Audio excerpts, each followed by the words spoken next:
तो अगला सवाल जिहड़ा है वो शाह अवतार सिंह जी ने भेजिया है। ਤੇ शाह अवतार सिंह जी सानू काफ़ी औखे सवाल भेजते हैं, पर चलो कोई गल नहीं, साडे मास्टर ने, मैं कि बेनती की सी, वो साडा ही परख भी करते हैं। जरूरी गल है, सानू तैयारी करने की मौका मिलता है। तो साहब सिंह जी पहले उन्होंने सवाल सुन लीजिए जी। श्री गुरु ग्रंथ साहब जी अंदर नाम की दात नूं सब तो उत्तम दात मनिया गया है और इस नूं उत्तम दान भी किया गया है। मैं रिपीट कर रहा कि गुरु ग्रंथ साहब अंदर नाम की दात नूं सब तो उत्तम मनिया गया है, इनू उत्तम दान भी किया नाम नूं। ते अरदास राहीं असीं दाना सिर दान जान के इस दी याचना करते हैं। गुरु पातशाह जी वालों नाम जपण लई दृढ़ करवाया है। तो इस विषय ते चानना पाउण दी किरपालता करनी जी। मैं बेनती कर रहा प्रिंसीपल सुरिंदर सिंह जी नूं भी इहदे बारे वो अपने विचार साझे करन जी।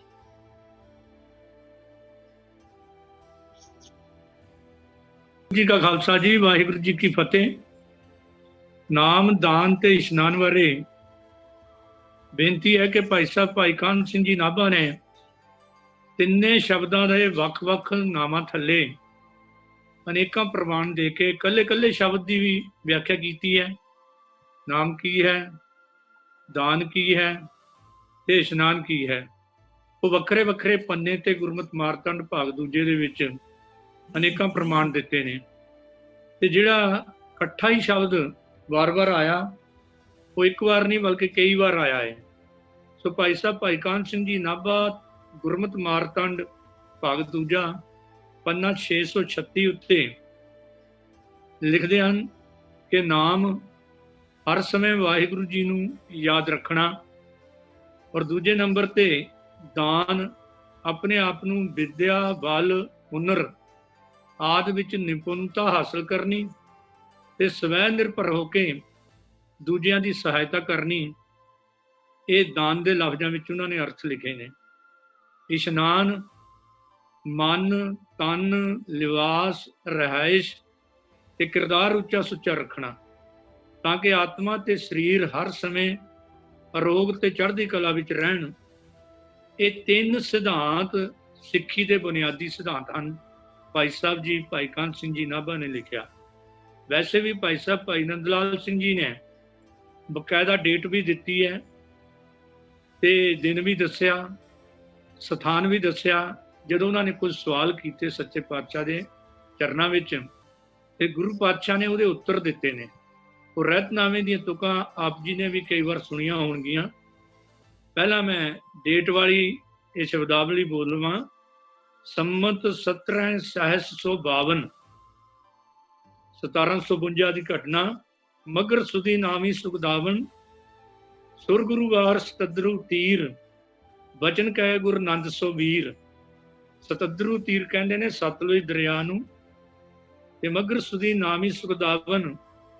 इहदे अर्थ जिहड़े कीते ने विद्वानां ने भी 5 दसंबर दिन वीरवार सन 1695 ईस्वी नूं दशमेश पिता जी दे मेरे नाल विचार होए ते गुरु पातशाह ने वचन करते हुए मेरे लिए ये हुक्म किया। ते प्रश्न भाई साहब कहते, प्रश्न किया नंद लाल जी, गुरु बताइए मोहे कौन कर्म इन योग है कौन कर्म नहीं सोहे। ते सच्चे पातशाह सानू दस दिओ सिक्खां ने किहड़े कर्म करने ने ते किहड़े कर्म नहीं करने। ते गुरु पातशाह का उत्तर सी, बचन सुनो तुम नंद लाल, सिख कर्म है ए नाम दान इशनान बिन करे ना अनस्योने। ये भाई गुरदास जी भाई नंद लाल जी ने यह घटना दी है। तो जो भाई गुरदास जी के असीं बचन पढ़ते हैं तो उन्होंने वार नंबर 1 पौड़ी नंबर 22 ते 23 दे विच गुरु नानक देव जी महाराज के आगमन समय की गल करदे होया भाई साहब ने एक गल लिखी कि बाझों गुरु अंधार है कह कह मरदे बोविद लोहा वरत्या पाप जगत्रत है। धौल धौल मैंने धर्म रूपी धौल धर्म रूपी बल्द धौल उडीना निस दिन रोआ खड़ा कत्ते पैर ते पाप संग बो भारा हुआ थम्मे कोय न साध बिन साध न दिसै जग बिच कोआ धर्म धौल पुकारे तले खड़ोआ। ते भाई साहब जी ने इत्थे गल कही है कि गुरु नानक पातशाह जी के आगमन तो पहला ਧਰਮ ਪੰਖ ਕਰ ਉੱਡਰਿਆ ਵਾਲੀ ਗੱਲ ਬੀਤ ਚੁੱਕੀ ਸੀ। ਤੇ ਖੜਾ ਕੱਤੇ ਪੈਰ ਤੇ ਉਹਨਾਂ ਨੇ 4 ਪੈਰ ਧਰਮ ਦੇ ਨਿਯਤ ਕੀਤੇ ਨੇ, 4 ਚਰਨ। ਅਗਲੀ ਤੁਕ ਵਿੱਚ ਵੀ ਉਹਨਾਂ ਨੇ ਕਿਹਾ, ਜਦੋਂ ਗੁਰੂ ਨਾਨਕ ਪਾਤਸ਼ਾਹ ਆ ਗਏ, ਫਿਰ ਸੁਣੀ ਪੁਕਾਰ ਦਾਤਾਰ ਪ੍ਰਭ, ਗੁਰੂ ਨਾਨਕ ਜਗ ਮਾਹੇ ਪਠਾਇਆ, ਚਰਨ ਧੋਏ ਰਹਿ ਰਾਸ ਕਰ, ਚਰਨਾ ਵਿਰਤ ਸਿੱਖਾਂ ਪਿਲਾਇਆ। ਫਿਰ ਕਹਿੰਦੇ 4 ਪੈਰ ਧਰਮ ਦੇ, 4 ਵਰਨ ਇੱਕ ਵਰਨ ਕਰਾਇਆ। ਵੀ ਧਰਮ ਦੇ 4 ਪੈਰ ਜਿਹੜੇ ਸੀ ਉਹ ਕਾਇਮ ਹੋ ਗਏ, ਤੇ ਜਿਵੇਂ 4 ਵਰਨ ਇੱਕ ਕੀਤੇ ਸੀ, ਧਰਮ ਦਾ ਵੀ ਬੋਲਬਾਲਾ ਉਹ 4 ਚਰਨ ਦੇ ਮੁਤਾਬਕ 4 ਧਰਮ ਦੇ ਚਰਨ ਸੰਪੂਰਨ ਹੋਣੇ ਚਾਹੀਦੇ ਸੀ। ਤੇ 4 ਪੈਰ ਕਿਹੜੇ ਨੇ ਧਰਮ ਦੇ? ਇਹਦੇ ਵਿੱਚ ਨਾਮ, ਦਾਨ ਤੇ ਇਸ਼ਨਾਨ ਔਰ ਗਿਆਨ, ਇਹ 4 ਪੈਰ ਧਰਮ ਦੇ ਵਿਦਵਾਨਾਂ ਨੇ, ਭਾਈ ਸਾਹਿਬ ਭਾਈ ਵੀਰ ਸਿੰਘ ਜੀ ਨੇ ਇਹ ਜ਼ਿਕਰ ਕੀਤਾ ਹੈ। ਸੋ ਨਾਮ ਜ਼ਿੰਦਗੀ ਦਾ ਮੁੱਖ ਮਕਸਦ ਹੈ।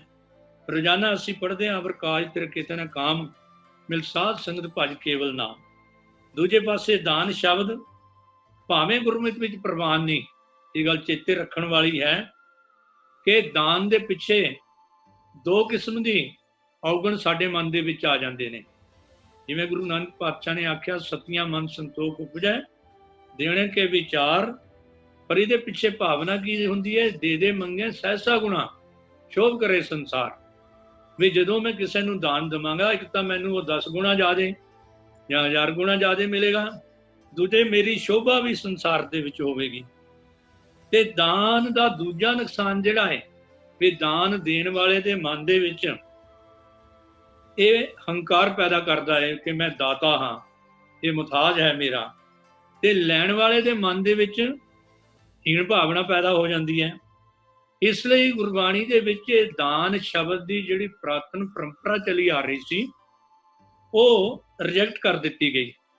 ਜਿਵੇਂ ਅਸੀਂ ਸਤਿਗੁਰੂ ਦੇ ਪਾਵਨ ਬਚਨ ਪੜ੍ਹਦੇ ਹਾਂ, ਕਨਕ ਕਾਮਣੀ ਐਵਰ ਗੈਵਰ ਬਹੁ ਵਿਧ ਦਾਨ ਦਾ ਤਾਰਾ, ਅੰਨ ਵਸਤਰ ਭੂਮ ਭੋ ਅਰਪੇ, ਨਾ ਮਿਲੀਏ ਹਰ ਦੁਆਰਾ।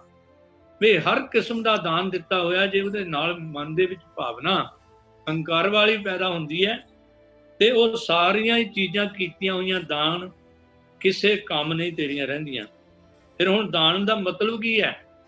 ਦਾਨ ਦਾ ਮਤਲਬ ਜਿਹੜਾ ਹੈ, ਉਹ ਸਾਡੇ ਵਾਸਤੇ 10ਵਾਂ ਹਿੱਸਾ ਗੁਰੂ ਨਾਨਕ ਪਾਤਸ਼ਾਹ ਦੇ ਸਮੇਂ ਤੋਂ ਹੀ ਨਿਯਤ ਕਰ ਦਿੱਤਾ ਸੀ।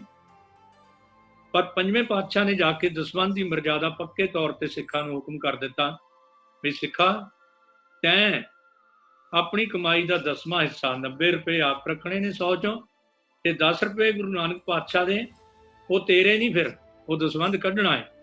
ਇਸ ਲਈ ਉਸ ਦਸਵੰਧ ਨੂੰ ਜ਼ਰੂਰੀ ਕਰਾਰ ਦਿੱਤਾ ਹੈ। 5ਵੇਂ ਪਾਤਸ਼ਾਹ ਤੋਂ ਲੈ ਕੇ ਉਹਦੇ ਬਾਅਦ ਸਿੱਖਾਂ ਨੇ ਹਮੇਸ਼ਾ ਦਸਵੰਧ ਕੱਢਿਆ। 10ਵੇਂ ਪਾਤਸ਼ਾਹ ਨੇ ਤਾਂ ਹੁਕਮ ਹੀ ਜਾਰੀ ਕਰ ਦਿੱਤਾ ਸੀ, ਦਸਵੰਧ ਗੁਰੂ ਨਾ ਦੇਵੀ। ਰਹਿਤਨਾਮਿਆਂ ਵਿੱਚੋਂ ਭਾਈ ਨੰਦ ਲਾਲ ਜੀ ਦੇ ਹੀ ਬਚਨ ਹਨ, ਦਸਵੰਧ ਗੁਰੂ ਨਾ ਦੇਵੀ, ਝੂਠ ਬੋਲ ਜੋ ਖਾਏ, ਕਹੇ ਗੋਬਿੰਦ ਸਿੰਘ ਲਾਲ ਜੀ, ਟਾਂਕਾ ਕਸ਼ ਨਾ ਵਿਸਾਰ। ਇਹ ਕਿਵੇਂ ਕੱਢਣਾ ਹੈ? ਇਹ ਵੀ ਸੇਧ ਦਿੱਤੀ ਰਹਿਤਨਾਮਿਆਂ ਵਿੱਚ ਕਿ ਗੋਲਕ ਰੱਖੈ ਨਾ ਹੈ ਜੋ, ਛਲਕਾ ਕਰੇ ਵਪਾਰ, ਕਹੇ ਗੋਬਿੰਦ ਸਿੰਘ ਲਾਲ ਜੀ, ਭੋਗੇ ਨਰਕ ਹਜ਼ਾਰ। ਇਸ ਲਈ ਜਿੱਥੇ ਮਾਇਆ ਦਾ ਦਸਵੰਧ ਕੱਢਣਾ ਹੈ, ਉੱਥੇ ਦੂਜੀ ਡਿਊਟੀ ਜਿਹੜੀ ਦਾਨ ਦੀ ਹੈ, ਉਹ ਕੀ ਹੈ? ਦਾਨ ਬਾਣੀ ਵਿੱਚ ਮਿਲਦਾ ਹੈ, ਮਾਘ ਮੱਜਨ ਸੰਗ ਸਾਧੂਆਂ, ਧੂੜੀ ਕਰ ਇਸ਼ਨਾਨ, ਹਰ ਕਾ ਨਾਮ ਧਿਆਏ ਸੁਨ, ਸਭਨਾਂ ਨੂੰ ਕਰਦਾਨ। ਸੋ ਜਿਹੜੀ ਗੱਲ ਗੁਰੂ ਰਾਮਦਾਸ ਜੀ ਮਹਾਰਾਜ ਨੇ ਹਰ ਸਿੱਖ ਦੀ ਲਾਈ ਹੈ ਕਿ ਜਨ ਨਾਨਕ ਧੂੜ ਮੰਗਿਆ ਤਿਸ ਗੁਰ ਸਿੱਖੀ, ਜੋ ਆਪ ਜਪੈ ਅਵਰਾ ਨਾਮ ਜਪਾਵੇ। ਗੁਰਮਤ ਨੂੰ ਆਪ ਸਮਝਣਾ, ਆਪ ਗਿਆਨ ਹਾਸਲ ਕਰਨਾ, ਤੇ ਦੂਜਿਆਂ ਨੂੰ ਫਿਰ ਅੱਗੇ ਵੰਡਦੇ ਜਾਣਾ ਹੈ। ਇਸ ਲਈ ਸਾਡਾ ਦਾਨ ਜਿਹੜਾ ਸਿਰਫ ਪੈਸੇ ਤੱਕ ਦਾ ਦਾਨ, ਉਹ ਦਸਵੰਧ ਨਹੀਂ, ਉਹਨੂੰ ਦਸਵੰਧ ਕਹਿਣਾ ਹੈ, ਅਸੀਂ ਦਾਨ ਨਹੀਂ ਕਹਿਣਾ। ਤੇ ਕਈ ਵਾਰ ਅਰਦਾਸ ਦੇ ਵਿੱਚ 7 ਕਿਸਮ ਦੇ ਦਾਨ ਦੀ ਗੱਲ ਕੀਤੀ ਹੈ, ਸਿੱਖਾਂ ਨੂੰ ਸਿੱਖੀ ਦਾਨ, ਕੇਸ ਦਾਨ, ਰਹਿਤ ਦਾਨ, ਵਿਵੇਕ ਦਾਨ, ਵਿਸਾਹ ਦਾਨ। ਪਰ ਇੱਥੇ ਦਾਨ ਗੁਰੂ ਤੋਂ ਜਾਂ ਪਰਮੇਸ਼ਰ ਤੋਂ ਮੰਗਿਆ ਗਿਆ ਹੈ। ਸਿੱਖ ਆਪ ਕਦੇ ਵੀ ਦਾਤਾ ਨਹੀਂ, ਕੋਈ ਛੋਟਾ ਵੱਡਾ ਹੋਵੇ, ਭਾਵੇਂ ਜਿੱਡਾ ਵੱਡਾ ਹੋਵੇ, ਜੇ ਉਹ ਦਸਵੰਧ ਕੱਢਦਾ ਹੈ ਤਾਂ ਉਹ ਦਾਤਾ ਨਹੀਂ ਬਣਨਾ। ਉਹਨੇ ਫਿਰ ਵੀ ਦਾਤੇ ਵਾਲਾ ਮਨ ਦੇ ਵਿੱਚ ਹੰਕਾਰ ਨਹੀਂ ਰੱਖਣਾ। ਇਸ ਲਈ ਦਾਨ ਦਾ ਮਤਲਬ ਦਸਵੰਧ ਹੀ ਹੋਵੇਗਾ। ਇਹ 3 ਚਰਨ ਧਰਮ ਦੇ ਗੁਰੂ ਨਾਨਕ ਪਾਤਸ਼ਾਹ ਨੇ ਕਾਇਮ ਕੀਤੇ, ਤੇ ਚੌਥਾ ਹਾਂ, ਤੀਜਾ ਜਿਹੜਾ ਇਸ਼ਨਾਨ ਹੈ। ਹੁਣ ਜਦੋਂ ਅਸੀਂ ਇਸ਼ਨਾਨ ਦੀ ਵੀ ਗੱਲ ਕਰਦੇ ਹਾਂ ਤਾਂ ਅਨਮਤੀਆਂ ਵਾਲਾ ਇਸ਼ਨਾਨ ਸਾਡੇ ਵਿੱਚ ਪ੍ਰਵਾਨ ਨਹੀਂ। ਵੀ ਅਸੀਂ ਕਿਸੇ ਆਪਣੇ ਸਥਾਨ ਤੇ ਗਏ, ਕੇਂਦਰੀ ਸਰੋਵਰ 'ਚ ਗਏ, ਜੇ ਇਹ ਸਮਝ ਲਿਆ ਕਿ ਇੱਥੇ ਨਹਾ ਕੇ ਸਾਰੇ ਪਾਪ ਨਹਾਉਣ ਦੇ ਨਾਲ ਹੀ ਪੂਰਾ ਹੋ ਜਾਣਗੇ, ਤਾਂ ਬਾਣੀ ਇਸ ਗੱਲ ਦਾ ਜ਼ਿਕਰ ਕਰਦੀ ਹੈ, ਜਲ ਕੇ ਮਜ਼ਨ ਜੇ ਗਤ ਹੋਵੇ ਨਿਤ ਨਿਤ ਮੇਂਢਕ ਨਹਾਵੇ, ਜੈਸੇ ਮੇਂਢਕ ਤੈਸੇ ਹੋਏ ਨਰ, ਫਿਰ ਜੋਨੀ ਆਵੇ। ਫਿਰ ਬੰਦੇ ਤੇ ਡੱਡੂ ਦੇ ਵਿੱਚ ਤਾਂ ਫਰਕ ਹੀ ਕੋਈ ਨਹੀਂ ਰਿਹਾ, ਕਿਉਂਕਿ 42 ਲੱਖ ਜੀ ਜਲਮੇ ਹੋਤੇ, 42 ਲੱਖ ਜੂਨਾਂ ਤਾਂ ਲੋਕੀ ਕਹਿੰਦੇ ਨੇ ਇਹਦੇ ਵਿੱਚ ਪਾਣੀ ਦੇ ਵਿੱਚ ਹੁੰਦੀਆਂ ਨੇ, ਫਿਰ ਤਾਂ ਉਹਨਾਂ ਦੀ ਨਹਾਉਣ ਨਾਲੇ ਮੁਕਤੀ ਹੋ ਜਾਣੀ ਹੈ। ਕਿਉਂਕਿ ਅਨਮਤੀਆਂ ਨੂੰ ਇਹ ਵਿਸ਼ਵਾਸ ਸੀ ਕਿ ਉਹ ਤੀਰਥਾਂ ਤੇ ਇੱਕ ਅੱਧੀ ਵਾਰ ਸਾਲ 'ਚ ਨਹਾ ਆਉਂਦੇ ਸੀ ਜਾ ਕੇ, ਮੁੜ ਕੇ ਆ ਕੇ ਫੇਰ ਉਹੀ ਕਰਮ ਕਰਨ ਲੱਗ ਪੈਂਦੇ ਸੀ। ਪਤਾ ਹੈ ਹਰ ਸਾਲ ਤੀਰਥ ਤੇ ਜਾਣਾ ਹੈ। ਗੁਰੂ ਪਾਤਸ਼ਾਹ ਨੇ ਉਹ ਰਿਜੈਕਟ ਕੀਤਾ, ਰੱਦ ਕੀਤਾ। ਗੁਰੂ ਅਰਜਨ ਪਾਤਸ਼ਾਹ ਦੇ ਪਾਵਨ ਬਚਨ, ਪਾਪ ਕਰੇ ਪੰਚਾਂ ਕੇ ਵਾਸਰੇ, ਤੀਰਥ ਨਹਾਏ ਕਹੇ ਸਭ ਉਤਰੈ, ਬਾਹਰ ਕਮਾਵੇ ਹੋਏ ਨਿਸ਼ੰਕ, ਜਮ ਪ੍ਰਬਾਦ ਕਰੇ ਕਾਲੰਕ। ਇਸ ਲਈ ਸਿੱਖ ਦਾ ਇਸ਼ਨਾਨ ਜਿਹੜਾ ਹੈ, ਉਹ ਇਹ ਨਹੀਂ ਮਤਲਬ ਸਿੱਖ ਨੇ ਇਸ਼ਨਾਨ ਹੀ ਨਹੀਂ ਕਰਨਾ, ਪਰ ਸਿੱਖ ਨੇ ਇਸ਼ਨਾਨ ਜਿਹੜਾ ਕਰਨਾ ਗੁਰੂ ਦਸਤੀ ਜੀਵਨ ਯੁੱਗ ਦੇ ਮੁਤਾਬਕ ਗੁਰੂ ਰਾਮਦਾਸ ਜੀ ਮਹਾਰਾਜ ਦਾ ਇਹ ਹੁਕਮ ਹੈ। ਜੋ ਟਾਈਮ ਟੇਬਲ ਉਹਨਾਂ ਨੇ ਬਣਾਇਆ, ਉਸ ਟਾਈਮ ਟੇਬਲ ਦੇ ਵਿੱਚ ਅੰਮ੍ਰਿਤ ਵੇਲੇ ਉੱਠ ਕੇ ਕੀ ਕਰਨਾ ਹੈ ਤੇ ਇਸ਼ਨਾਨ ਕਿੰਨਾ ਜ਼ਰੂਰੀ, ਉਹ ਅਸੀਂ ਰੋਜ਼ਾਨਾ ਬਚਨ ਕਿਸੇ ਨਾ ਕਿਸੇ ਰੂਪ ਵਿੱਚ ਪੜ੍ਹਦੇ ਹਾਂ। ਗੁਰ ਸਤਿਗੁਰ ਕਾ ਜੋ ਸਿੱਖਾ ਖਾਏ, ਸੋ ਭਲਕੇ ਉਠਰ ਨਾਮ ਤੇ ਆਵੇ, ਉਦਮ ਕਰੇ ਭਲਕੇ ਪ੍ਰਭਾਤੀ, ਇਸ਼ਨਾਨ ਕਰੇ ਅੰਮ੍ਰਿਤਸਰ ਨਾਵੇ। ਗੁਰੂ ਨਾਨਕ ਪਾਤਸ਼ਾਹ ਨੇ ਅਨਭੀ ਨਾਂ ਦੇ ਜੈਨੀ ਸਰੇਵੜੇ ਨੂੰ ਇੱਥੇ ਤੱਕ ਕਹਿ ਦਿੱਤਾ ਸੀ ਕਿ ਉਹ ਜੇ ਸਿਰ ਖੁੱਤੈ ਨਾਵਣ ਨਾਹੀ, ਤਾਂ ਛੱਤ ਚਟੈ ਸਿਰ ਛਾਈ। ਬਈ ਜੇ ਕੋਈ ਧਰਮੀ ਕਹਾਉਂਦਾ ਹੋਇਆ ਨਹਾਉਣ ਨੂੰ ਵੀ ਤਿਆਰ ਨਹੀਂ ਰੋਜ਼ਾਨਾ, ਤਾਂ ਬਹੁਤੇ ਵਿਦਵਾਨ ਕਹਿੰਦੇ ਨੇ ਇੱਥੇ ਸੱਤ ਨਹੀਂ ਸ਼ਤ, ਪ੍ਰਤੀਸ਼ਤ ਜਿਹਨੂੰ ਅਸੀਂ ਕਹਿੰਦੇ ਹਾਂ, ਬਈ ਸੈਂਕੜੇ ਬੱਠਲ ਜਿਹੜੇ ਹੈ, ਚੱਟੇ ਵੈਸੇ ਕਹਿੰਦੇ ਆ, ਜਿਹੜਾ ਇੱਟਾਂ ਬਣਾਉਣ ਦਾ ਸੈਂਚਾ ਹੁੰਦਾ ਹੈ ਨਾ, ਉਹਨੂੰ ਚੱਠਾ ਕਿਹਾ ਜਾਂਦਾ, ਤੇ ਉਹ ਭਰ ਕੇ ਉਹਦੇ ਸਿਰ ਦੇ ਵਿੱਚ ਪਾ ਦਿੱਤੇ ਜਾਣ, ਜਿਹੜਾ ਨਹਾਉਣ ਵਾਸਤੇ ਵੀ ਤਿਆਰ ਨਹੀਂ। ਇਸ ਲਈ ਸਿੱਖ ਨੇ ਨਹਾਉਣਾ ਰੋਜ਼ਾਨਾ ਹੈ। ਗੁਰੂ ਨਾਨਕ ਪਾਤਸ਼ਾਹ ਦਾ ਇੰਨਾ ਸਖਤ ਹੁਕਮ ਹੈ ਤੇ ਸਿਰ ਸਵਾਹ ਨਹੀਂ ਪਾਣੀ। ਅਸੀਂ ਜੇ ਕੋਈ ਨਹਾਦਾ ਨਹੀਂ ਸਿੱਖ ਹੋ ਕੇ ਤਾਂ ਗੁਰੂ ਨਾਨਕ ਪਾਤਸ਼ਾਹ ਦਾ ਸਿੱਖ ਨਹੀਂ। ਪਰ ਉਹਦੇ ਨਹਾਉਣ ਦੇ ਨਾਲ ਨਾਲ ਇਹ ਗੱਲ ਵੀ ਚੇਤਾ ਰੱਖਣੀ ਹੈ ਕਿ ਉੱਠ ਇਸ਼ਨਾਨ ਕਰੋ ਪ੍ਰਭਾਤੈ, ਸੋਏ ਹਰ ਆਰਾਧੇ, ਵਿਖੜੇ ਦਾ ਉਲੰਘਾਵੇ ਮੇਰਾ ਸਤਿਗੁਰ, ਸੁਖ ਸਹਿਜ ਸੇਤੀ ਘਰ ਜਾਤੇ। ਤੇ ਦੂਜੀ ਗੱਲ ਗੁਰੂ ਨਾਨਕ ਪਾਤਸ਼ਾਹ ਨੇ ਰੋਜ਼ਾਨਾ ਕਹੀ, ਬਾਹਰਲਾ ਸਰੀਰ ਦੀ ਮੈਲ ਲਾਣੀ ਹੈ ਪਾਣੀ ਨਾਲ, ਤੇ ਅੰਦਰਲੀ ਸਰੀਰ ਦੀ ਮੈਲ ਜਿਹੜੀ ਹੈ ਉਹ ਬਾਣੀ ਨੇ ਲਾਣੀ ਹੈ। ਭਰੀਏ ਮਤ ਪਾਪਾਂ ਕੇ ਸੰਗ, ਉਹ ਧੁੱਪੈ ਨਾਵੇਂ ਕੇ ਰੰਗ। ਇਸ ਲਈ ਸੱਚੇ ਪਾਤਸ਼ਾਹ ਨੇ ਇਹ ਵੀ ਹੁਕਮ ਕੀਤਾ, ਅੰਤਰਗਤ ਤੀਰਥ ਮਲ ਨਾ ਹੋ। ਵੀ ਜਿਹੜਾ ਅੰਦਰਲਾ ਤੀਰਥ ਹੈ ਨਾ, ਉਸ ਤੀਰਥ ਦੇ ਉੱਤੇ ਵੀ ਰੋਜ਼ਾਨਾ ਮਲ ਕੇ ਨਹਾਉਣਾ ਹੈ। ਜਿੱਥੇ ਸਰੀਰ ਨੂੰ ਬਾਹਰਲੇ ਪਾਣੀ ਨਾਲ ਸਾਫ਼ ਕਰਨਾ ਹੈ, ਉੱਥੇ ਬਾਣੀ ਦੇ ਦੁਆਰਾ ਅੰਦਰਲੀ ਮੈਲ ਵੀ ਪਾਪਾਂ ਦੀ, ਵਿਕਾਰਾਂ ਦੀ ਮਨ ਕਰਕੇ, ਬਚਨ ਕਰਕੇ, ਕਰਮ ਕਰਕੇ ਉਤਾਰਨੀ ਹੈ। ਤੇ ਚੌਥਾ ਪੈਰ ਧਰਮ ਦਾ ਜਿਹੜਾ ਹੈ, ਧੌਲ ਰੂਪੀ ਧਰਮ ਦਾ ਚੌਥਾ ਪੈਰ ਗਿਆਨ ਹੈ। ਗਿਆਨ ਤੋਂ ਬਿਨਾਂ ਗੱਲ ਨਹੀਂ ਬਣਨੀ, ਕਿਉਂਕਿ ਅੱਜ ਸਾਡੇ ਕੋਲ ਜੇ ਕੌਮ ਦੀ ਦੁਰਗਤੀ ਹੋਈ ਹੈ, ਕੌਮ ਉਹ ਜਿਹੜੇ ਪਈ ਹੋਈ ਹੈ, ਕੋਈ ਕਿਸੇ ਵੱਲ ਮੂੰਹ ਚੱਕ ਕੇ ਚੱਲਿਆ, ਕੋਈ ਸਿੱਖ ਹੁੰਦਾ ਹੋਇਆ ਪਾਠ ਵੀ ਕਰੀ ਜਾ ਰਿਹਾ, ਦੇਵੀ ਦੇਵਤਿਆਂ ਦੀ ਯਾਤਰਾ ਵੀ, ਦੇਹਧਾਰੀ ਗੁਰੂਆਂ ਨੂੰ ਵੀ ਮੰਨ ਰਿਹਾ, ਜੋ ਹੋ ਰਹੇ ਕਰਮ ਕਾਂਡ ਮੈਂ ਇਸ ਪਾਸੇ ਟਾਈਮ ਨਾ ਲਾਵਾਂ।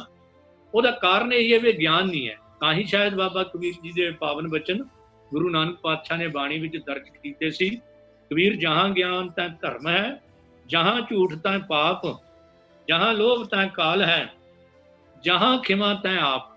ਕਿਉਂਕਿ ਜਿੱਥੇ ਗਿਆਨ ਹੋਏਗਾ ਨਾ, ਤੇ ਕੁਦਰਤੀ ਗੱਲ ਹੈ ਉੱਥੇ ਧਰਮ ਵੀ ਹੋਏਗਾ, ਧਾਰਮਿਕ ਸਿਧਾਂਤ ਵੀ ਸਿੱਖ ਨੂੰ ਚੇਤੇ ਹੋਣਗੇ ਕਿ ਗੁਰੂ ਪਾਤਸ਼ਾਹ ਨੇ ਪਾਵਨ ਬਾਣੀ ਦੇ ਵਿੱਚ ਸਾਡੇ ਲਈ ਕੀ ਹੁਕਮ ਕੀਤੇ ਨੇ। ਤੇ ਜੇ ਗਿਆਨ ਹੋਏਗਾ, ਉਹਦੇ ਨਾਲ ਔਗੁਣ ਵੀ ਆਪਣੇ ਆਪ ਖਤਮ ਹੋ ਜਾਣਗੇ। ਕਿਉਂਕਿ ਧਰਮੀ ਉਹੀ ਮਨੁੱਖ ਹੈ ਜੋ ਗਿਆਨਵਾਨ ਹੈ। ਅਗਿਆਨੀ ਨੂੰ ਅੰਨੇ ਦਾ ਦਰਜਾ ਦਿੱਤਾ ਹੈ। ਇਹ ਵਾਰ ਗਿਆਨੀ ਸੰਤ ਸਿੰਘ ਜੀ ਮਸਕੀਨ ਬੜਾ ਸੋਹਣਾ ਪ੍ਰਮਾਣ ਦਿੰਦੇ ਹੁੰਦੇ ਵੀ ਗਿਆਨ ਰਾਓ ਜਬ ਸੇਜੇ ਆਵੇ ਤਾਂ ਨਾਨਕ ਭੋਗ ਕਰੇਈ। ਕੋਈ ਇੱਕ ਗੱਲ ਕਹਿੰਦੇ ਹੁੰਦੇ, ਗਿਆਨ ਹੀ ਭਗਵਾਨ ਹੈ, ਜੇ ਗਿਆਨ ਨਹੀਂ ਤਾਂ ਭਗਵਾਨ ਵੀ ਨਾ ਹੈ। ਪਰ ਵਾਕਿਆ ਹੀ ਇਹ ਹਾਲਤ ਅੱਜ ਦੇਸ਼ ਦੀ ਹੋਈ ਪਈ, ਦੁਨੀਆ ਦੀ ਹੋਈ ਪਈ, ਮਾਨਵਤਾ ਦੀ, ਵੀ ਕਰਮ ਕਾਂਡਾਂ ਤੱਕ ਹੀ ਸੀਮਿਤ ਰਹਿ ਗਏ। ਜੋ ਇੱਕ ਨੇ ਕੀਤਾ ਉਹ ਦੂਜਾ ਕਰਨ ਲੱਗ ਪਿਆ। ਇਹ ਲਈ ਸੱਚੇ ਪਾਤਸ਼ਾਹ ਨੇ ਬਾਣੀ 'ਚ ਕਹਿ ਦਿੱਤਾ, ਜਹਾਂ ਗਿਆਨ ਤੈ ਧਰਮ ਹੈ। ਗੁਰੂ ਨਾਨਕ ਪਾਤਸ਼ਾਹ ਕਹਿੰਦੇ ਨੇ ਜੇ ਗਿਆਨ ਨਹੀਂ ਹੈ ਤਾਂ ਬੰਦਾ ਅਗਿਆਨ ਦੇ ਕਰਕੇ ਦੇਵੀ ਦੇਵਤਿਆਂ, ਵਹਿਮਾਂ, ਭਰਮਾਂ, ਕਰਮ ਕਾਂਡਾਂ, ਨਸ਼ਿਆਂ, ਵਿਸ਼ਿਆਂ, ਵਿਕਾਰਾਂ ਦੇ ਵਿੱਚ ਪੈ ਕੇ ਅੰਨੇ ਦੀ ਤਰ੍ਹਾਂ ਆਪਣੀ ਜ਼ਿੰਦਗੀ ਬਰਬਾਦ ਕਰ ਲੈਂਦਾ ਹੈ। ਗੁਰੂ ਨਾਨਕ ਪਾਤਸ਼ਾਹ ਦਾ ਸ਼ਲੋਕ 12 ਤੇ ਵਧੀਕ, ਇਹ ਸ਼ਲੋਕ ਬੜੇ ਵਾਰ ਆਪਨੇ ਸੁਣਿਆ ਹੋਵੇਗਾ। ਗਿਆਨਹੀਣ ਅਗਿਆਨ ਪੂਜਾ, ਅੰਧ ਵਰਤਾਵਾ ਭਾਉ ਦੂਜਾ, ਗੁਰ ਬਿਨ ਗਿਆਨ ਧਰਮ ਬਿਨ ਧਿਆਨ, ਸੱਚ ਬਿਨ ਸਾਖੀ ਮੂਲੋਂ ਨਾ ਬਾਕੀ, ਮਾਣੂ ਘੱਲੈ ਉੱਠੀ ਚੱਲੈ, ਸਾਧ ਨਹੀਂ ਅਵੇਹੀ ਗੱਲੈ। ਗੁਰੂ ਨਾਨਕ ਪਾਤਸ਼ਾਹ ਕਹਿੰਦੇ ਨੇ, ਜੇ ਬੰਦਾ ਸੰਸਾਰ ਦੇ ਵਿੱਚ ਆਇਆ ਤੇ ਉਹਨੂੰ ਗਿਆਨਾਂ ਦੀ ਕੋਈ ਚੀਜ਼ ਹੀ ਨਹੀਂ, ਦੀਨ ਦੁਨੀਆ ਦਾ ਪਤਾ ਹੀ ਨਹੀਂ, ਪਸ਼ੂਆਂ ਵਰਗਾ ਜੀਵਨ ਜੀਵਿਆ ਤੇ ਉੱਠ ਕੇ ਚਲਾ ਗਿਆ। ਪਰ ਜਿਹੜੇ ਹੁਣ ਪੜ੍ਹੇ ਹੋਏ ਨਹੀਂ, ਤਾਂ ਮਤਲਬ ਇਹ ਨਹੀਂ ਕਿ ਉਹਨਾਂ ਦੀ ਮੁਕਤੀ ਹੋਈ ਨਹੀਂ ਹੋਣੀ। ਉਹਦੇ ਲਈ ਗੁਰੂ ਨਾਨਕ ਪਾਤਸ਼ਾਹ ਨੇ ਇੱਕ ਰਸਤਾ ਖੋਲ ਦਿੱਤਾ ਹੈ। ਉਹ ਰਸਤਾ ਕਿਹੜਾ ਹੈ? ਸੱਚੇ ਪਾਤਸ਼ਾਹ ਜੀ ਨੇ ਪਾਵਨ ਬਾਣੀ 'ਚ ਦੱਸਿਆ ਹੈ ਕਿ ਜੋ ਪ੍ਰਾਣੀ ਗੋਬਿੰਦ ਧਿਆਵੈ, ਪੜ੍ਹਿਆ ਅਣਪੜ੍ਹਿਆ ਬ੍ਰਹਮਗਤ ਪਾਵੇ। ਗੱਲ ਤਾਂ ਪ੍ਰਮਾਤਮਾ ਦੇ ਸਿਮਰਨ ਦੀ ਵੀ ਹੈ, ਪਰ ਸਿਮਰਨ ਕਰਨੇ ਨੂੰ ਗਿਆਨ ਵੀ ਪਤਾ, ਗਿਆਨ ਵੀ ਨਾਲ ਨਾਲ ਹੋਣਾ ਚਾਹੀਦਾ ਕਿ ਮੇਰਾ ਗੁਰੂ, ਮੇਰਾ ਸਤਿਗੁਰੂ, ਮੇਰਾ ਪ੍ਰਮਾਤਮਾ ਕਿਹੜੀਆਂ ਗੱਲਾਂ ਤੇ ਖੁਸ਼ ਹੁੰਦਾ ਹੈ। ਇਸ ਲਈ ਚੌਥਾ ਧਰਮ ਜਿਹੜਾ, ਚੌਥਾ ਪੈਰ ਜਿਹੜਾ ਧਰਮ ਦਾ ਹੈ, ਉਹ ਇਹੀ ਹੈ ਜੋ ਗੁਰੂ ਅਰਜਨ ਪਾਤਸ਼ਾਹ ਨੇ ਕਿਹਾ ਸੀ, ਗਿਆਨ ਅੰਜਨ ਜਾਕੀ ਨੇਤਰੀ ਪੜਿਆ, ਤੰਕੋ ਸਰਬ ਪ੍ਰਗਾਸਾ, ਅਗਿਆਨ ਅੰਧੇਰੇ ਸੂਝਸ ਨਾਹੀ, ਬਹੁੜ ਬਹੁੜ ਪ੍ਰਮਾਤਾ। ਜੇ ਅਗਿਆਨੀ ਨੇ ਜ਼ਿੰਦਗੀ ਅਗਿਆਨੀਆਂ ਵਰਗੀ ਬਤੀਤ ਕਰ ਦਿੱਤੀ, ਮੁੜ ਕੇ ਫੇਰ ਜਨਮ ਮਰਨ ਦੇ ਚੱਕਰ ਦੇ ਵਿੱਚ ਪੈ ਜਾਵੇਗਾ। ਪਰ ਗੁਰੂ ਪਾਤਸ਼ਾਹ ਨੇ ਕਿਹਾ ਹੀ ਨਹੀਂ, ਬਲਕਿ ਸਾਡੇ ਤੇ ਅਪਾਰ ਕਿਰਪਾ ਕਰਦੇ ਹੋਏ ਗੁਰੂ ਪਾਤਸ਼ਾਹ ਨੇ ਕਿਹਾ, ਤੂੰ ਇੱਕ ਵਾਰੀ ਗੁਰੂ ਦੇ ਚਰਨਾਂ ਵਿੱਚ ਆ ਜਾ। ਸਤਿਗੁਰ ਚਰਨ ਸ਼ਰਨ ਚੱਲ ਜਾਏ ਸਿੱਖ, ਤਾਂ ਕਿ ਸ਼ਰਨ ਸਗਲ ਜਗ ਚੱਲ ਆਵੇ। ਮਾਫ ਕਰ ਦੇਣਾ ਮੇਰੇ ਭਾਈ ਗੁਰਦਾਸ ਜੀ ਦੀ ਤੋਂ ਕੁਛ ਮਾੜੀ ਅੱਗੇ ਪਿੱਛੇ ਹੋ ਗਈ। ਤੇ ਗੁਰੂ ਨਾਨਕ ਪਾਤਸ਼ਾਹ ਕਹਿੰਦੇ, ਤੈਨੂੰ ਗਿਆਨ ਦੀ ਪ੍ਰਾਪਤੀ ਕਿੱਥੋਂ ਆਉਣੀ ਹੈ? ਉਹ ਗੁਰੂ ਨਾਨਕ ਪਾਤਸ਼ਾਹ ਦਾ ਹੀ ਸ਼ਲੋਕ ਹੈ, ਨਾਨਕ ਗੁਰ ਸੰਤੋਖ ਰੁੱਖ, ਧਰਮ ਫੁੱਲ ਫਲ ਗਿਆਨ। ਪਿਆ ਸਿੱਖਾ, ਤੈਨੂੰ ਮੈਂ ਇੱਕ ਰੁੱਖ ਦੇ ਨਾਲ ਤੇਰੀ ਜਾਣ ਪਹਿਚਾਣ ਕਰ ਦਿੰਦਾ ਹਾਂ। ਉਹ ਗੁਰੂ ਹੀ ਐਸਾ ਰੁੱਖ ਹੈ ਜਿਹਦੇ ਕੋਲ ਤੈਨੂੰ ਜਾ ਕੇ ਸੰਤੋਖ ਦੀ ਸੈਟਿਸਫੈਕਸ਼ਨ ਮਿਲੇਗੀ, ਫਿਰ ਧਰਮ ਦਾ ਫੁੱਲ ਲੱਗੇਗਾ ਉਹਨੂੰ, ਤੇ ਫਲ ਜਿਹੜਾ ਹੈ ਉਹ ਗਿਆਨ ਦੇ ਰੂਪ ਵਿੱਚ ਤੈਨੂੰ ਮਿਲੇਗਾ। ਉਹ ਐਸਾ ਫਲ ਹੈ ਜੋ ਰਸ ਰਸਿਆ ਹਰਿਆ ਸਦਾ, ਕਦੇ ਉਹਨੇ ਸੁੱਕਣਾ ਨਹੀਂ। ਬਾਕੀ ਫਲ ਤਾਂ ਸੁੱਕ ਜਾਂਦੇ ਨੇ, ਬੇਸਵਾਦੇ ਹੋ ਜਾਂਦੇ ਨੇ। ਰਸ ਰਸਿਆ ਹਰਿਆ ਸਦਾ, ਪੱਕੇ ਕਰਮ ਧਿਆਨ, ਪੱਤ ਕੇ ਸਾਧ ਖਾਦਾ ਲੈ, ਦਾਨਾ ਕੈ ਸਿਰਦਾਨ। ਜਿਹੜੀ ਗੱਲ ਦਾਨਾ ਸਿਰਦਾਨ ਦੀ ਗੱਲ ਕੀਤੀ ਅਰਦਾਸ ਦੇ ਵਿੱਚ, ਉਹ ਬਾਣੀ ਦੇ ਵਿੱਚ ਵੀ ਸੱਚੇ ਪਾਤਸ਼ਾਹ ਨੇ ਦਾਨਾ ਸਿਰਦਾਨ ਆਪ ਲਿਖ ਦਿੱਤਾ ਹੈ ਵੀ ਸ਼੍ਰੋਮਣੀ ਦਾਨ ਉਹ ਨਾਮਦਾਨ ਹੈ। ਤੇ ਜਦੋਂ 7 ਅਕਤੂਬਰ 1708 ਦੀ ਰਾਤ ਨੂੰ ਧੰਨ ਗੁਰੂ ਗੋਬਿੰਦ ਸਿੰਘ ਜੀ ਮਹਾਰਾਜ ਜੋਤੀ ਜੋਤ ਸਮਾਉਣ ਲੱਗੇ ਨੇ, ਉਸ ਵੇਲੇ ਸਿੱਖਾਂ ਨੇ ਪੁੱਛ ਕੀਤੀ, ਸੱਚੇ ਪਾਤਸ਼ਾਹ ਹੁਣ ਅੱਗੇ ਸਾਡੀ ਰਹਿਨੁਮਾਈ ਕੌਣ ਗੁਰੂ ਸਾਹਿਬ ਕਰਨਗੇ? ਤੇ ਗੁਰੂ ਪਾਤਸ਼ਾਹ ਨੇ ਹੁਕਮ ਕੀਤਾ ਸੀ, ਗਿਆਨ ਗੁਰੂ ਆਤਮ ਉਪਦੇਸ਼ੋ ਨਾਮ ਵਿਭੂਤ ਲਗਾਓ। ਗੁਰੂ ਰਾਮਦਾਸ ਸੱਚੇ ਪਾਤਸ਼ਾਹ ਦਾ ਵੀ ਹੁਕਮ ਹੈ, ਸਤਿਗੁਰ ਹੈ ਗਿਆਨ, ਸਤਿਗੁਰ ਹੈ ਪੂਜਾ, ਸਤਿਗੁਰ ਸੇਵੀ ਅਵਰ ਨਾ ਦੂਜਾ। ਇਸ ਲਈ ਜਦੋਂ ਸਿੱਖ ਪੰਜਾਂ ਪਿਆਰਿਆਂ ਕੋਲ ਪੇਸ਼ ਹੋ ਕੇ ਗੁਰੂ ਖਾਲਸਾ ਪੰਥ ਦੇ ਕੋਲ ਗੁਰੂ ਗ੍ਰੰਥ ਤੇ ਗੁਰੂ ਪੰਥ ਦੀ ਅਗਵਾਈ ਵਿੱਚ ਖੰਡੇ ਬਾਟੇ ਦੀ ਦਾਤ, ਖੰਡੇ ਦੀ ਪਹਲ ਦੀ ਦਾਤ ਪ੍ਰਾਪਤ ਕਰ ਲੈਂਦਾ ਹੈ, ਉਸ ਵੇਲੇ ਉਹਦੇ ਮਨ ਦੇ ਵਿੱਚ ਇੱਕ ਵਿਸ਼ਾਲ ਹਨੇਰੀ ਗਿਆਨ ਦੀ ਚਲਦੀ ਹੈ। ਜਿਸ ਗਿਆਨ ਦੀ ਹਨੇਰੀ ਬਾਰੇ ਸਤਿਗੁਰੂ ਨੇ ਪਾਵਨ ਬਾਣੀ ਵਿੱਚ ਲਿਖਿਆ ਹੈ, ਗੁਰੂ ਨਾਨਕ ਪਾਤਸ਼ਾਹ ਨੇ ਬਾਬਾ ਕਬੀਰ ਜੀ ਦੇ ਉਹ ਪਾਵਨ ਬਚਨ, ਦੇਖੋ ਭਾਈ ਗਿਆਨ ਕੀ ਆਈ ਆਂधी, ਸਵੇ ਉਡਾਨੀ ਭ੍ਰਮ ਕੀ ਟਾਟੀ, ਰਹਿ ਨਾ ਮਾਇਆ ਫਾਂਦੀ। ਵੀ ਭਾਈ ਦੁਨੀਆ ਦੇ ਲੋਕੋ ਦੇਖੋ, ਗੁਰੂ ਦੇ ਚਰਨੀ ਲੱਗ ਕੇ ਇੱਕ ਐਸਾ ਗਿਆਨ ਦਾ ਤੂਫਾਨ ਆਇਆ, ਗਿਆਨ ਦੀ ਇੱਕ ਐਸੀ ਹਨੇਰੀ ਆਈ ਕਿ ਕਰਮ ਕਾਂਡੀਆਂ ਵੱਲੋਂ ਜੋ ਵਹਿਮਾਂ ਭਰਮਾਂ ਪਖੰਡਾਂ ਕਰਮ ਕਾਂਡਾਂ ਦੇ ਛੱਪਰ ਬਣਾਏ ਹੋਏ ਸਨ, ਟਾਟੀ ਕਹਿੰਦੇ ਨੇ ਛੱਪਰ ਨੂੰ, ਘਾਹ ਫੂਸ ਦਾ ਛੱਪਰ, ਜਿਹੜੇ ਗਰੀਬ ਲੋਕ ਵਿਚਾਰੇ ਝੁੰਗੀਆਂ 'ਚ ਰਹਿੰਦੇ ਨੇ, ਉਹ ਸਾਰੇ ਉੜ ਪੁੜ ਗਏ। ਔਰ ਮੈਨੂੰ ਹੁਣ ਗਿਆਨ ਦੀ ਜਿਹੜਾ ਹੈ ਉਹ ਚਾਨਣ ਹੋ ਗਿਆ। ਤੇ ਪਰ ਹੋਇਆ ਕਿੱਥੋਂ ਹੈ?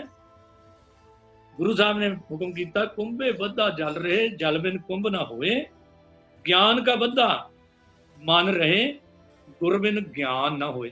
ਪਰ ਪੰਜਾਂ ਪਿਆਰਿਆਂ ਦੇ ਕੋਲ ਜਾ ਕੇ ਇਹ ਦਾਤ ਮਿਲਣੀ ਹੈ।